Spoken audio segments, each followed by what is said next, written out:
Bonjour Najib Azergui, vous êtes le fondateur de l'Union des démocrates musulmans de France. Est-ce que vous considérez que votre liste est communautaire?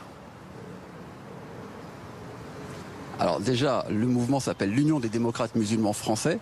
Je sais qu'on a un peu de mal à penser que les citoyens de confession musulmane ils sont également français. Non, mais je sais, mais c'est quelque chose qui est assez répétitif malheureusement dans la presse. Donc effectivement, c'est l'Union des démocrates musulmans français. Et effectivement, je ne me sens pas du tout concerné par ces attaques qui viseraient des listes communautaires, étant donné que l'UDMF n'est pas un mouvement communautaire, loin de là. Et donc d'où l'intérêt d'être enfin présent en direct pour pouvoir expliquer un petit peu qui nous sommes, parce qu'en ce moment, on parle beaucoup de censurer l'UDMF sans nous laisser forcément la possibilité de nous exprimer sur ce sujet. Et la parole, vous l'avez ce matin, est-ce que votre liste représente une forme de sécession ? Pas du tout, et c'est ça qui est assez incroyable, c'est-à-dire qu'effectivement, je pense que beaucoup de personnes ont bugué et bug volontairement par rapport au mot musulman, qui est effectivement au cœur de notre sigle.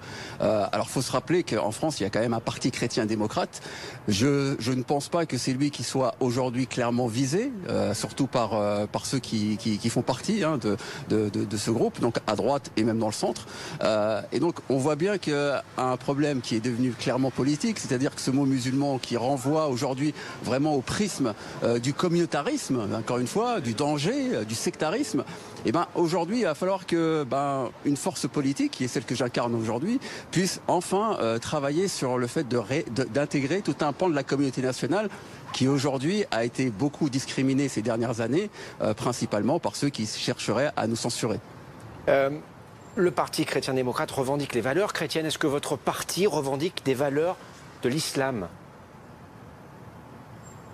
Alors, l'UDMF est là tout simplement pour essayer de travailler sur une question fondamentale qui est la citoyenneté. Donc effectivement, nous ne sommes pas là clairement pour faire le grand remplacement de la République par la charia.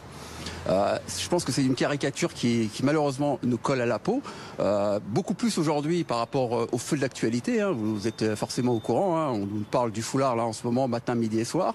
Il n'y a pas très longtemps, c'était M. Zemmour au sein de la convention de la droite qui avait enflammé les débats sur justement ces thématiques et ces clichés. Et donc il est enfin temps que des citoyens de confession musulmane, qui sont également des citoyens français à part entière et non pas des citoyens à part, puissent également prendre la parole et s'exprimer sur ce sujet crucial.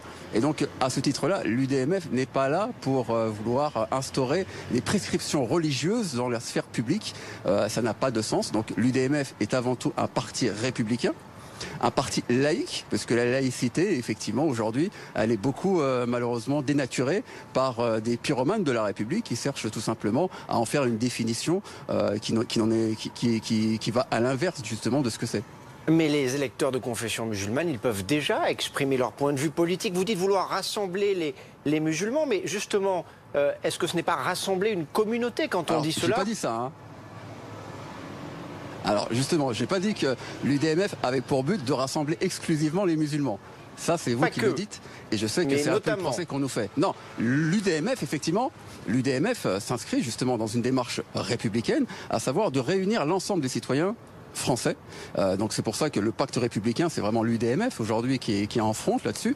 Pourquoi ? Parce que si je prends par exemple le sénateur qui voudrait amener un amendement pour interdire l'UDMF, il faudrait déjà qu'il puisse travailler au sein de sa majorité. Vous vous rappelez, il n'y a pas très longtemps, Nadine Morano, donc député européen, sous l'étiquette des Républicains, qui nous disait que la France était de race blanche et de religion chrétienne et qu'il fallait interdire le nombre de musulmans, enfin limiter le nombre de musulmans dans l'espace public.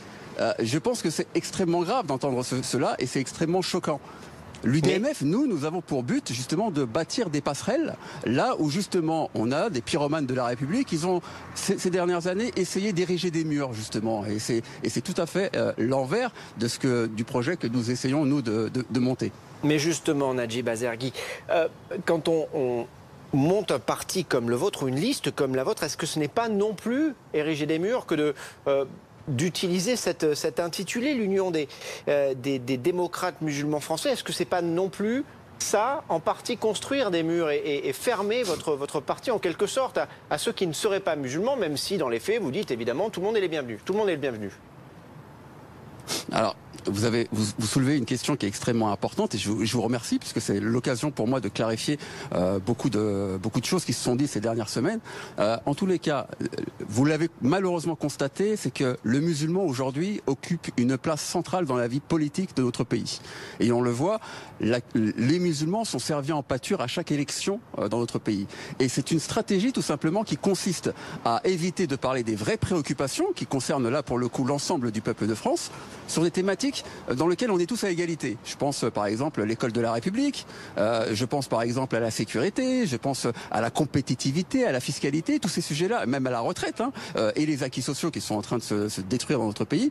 Et au lieu de travailler sur ces vraies questions dans lesquelles, qu'on soit musulman ou pas, on est tous concernés par ces thématiques-là, et on nous sort à chaque fois l'islam, les musulmans à chaque rendez-vous majeur. Et donc, force est de constater que le musulman est devenu un problème politique. Et nous, ce qu'on en appelle, c'est justement à désislamiser tous ces débats pour s'occuper de l'essentiel et de ce qui nous concerne tous. Voilà pourquoi le musulman étant devenu un problème politique, nous avons décidé d'y répondre. Comment ? Par une réponse politique également, pour encore une fois essayer de nous centrer sur l'unité nationale. Et ce discours qui, moi, est vraiment insupportable, de se dire qu'effectivement, il y a des citoyens légitimes et des citoyens qui ne le sont pas. Le fait de mettre tout un banc de la communauté nationale sur vraiment une sorte de marginalisation, moi, je trouve ça dangereux. Et donc, le pacte républicain aujourd'hui, il n'est pas en bonne santé. Et donc il faudrait qu'on puisse justement le dynamiser de nouveau et rappeler nos fondamentaux. Et les fondamentaux, je renvoie tout le monde à la lecture de l'article 1 de notre Constitution, qui stipule que la France est un État laïque et indivisible et qui protège et qui respecte toutes les croyances et toutes les religions. Ça aujourd'hui, il y a du travail à faire à ce niveau-là et c'est clairement notre mission. Merci Nadji Bazergui d'avoir répondu ce matin en direct à nos questions dans le live BFM.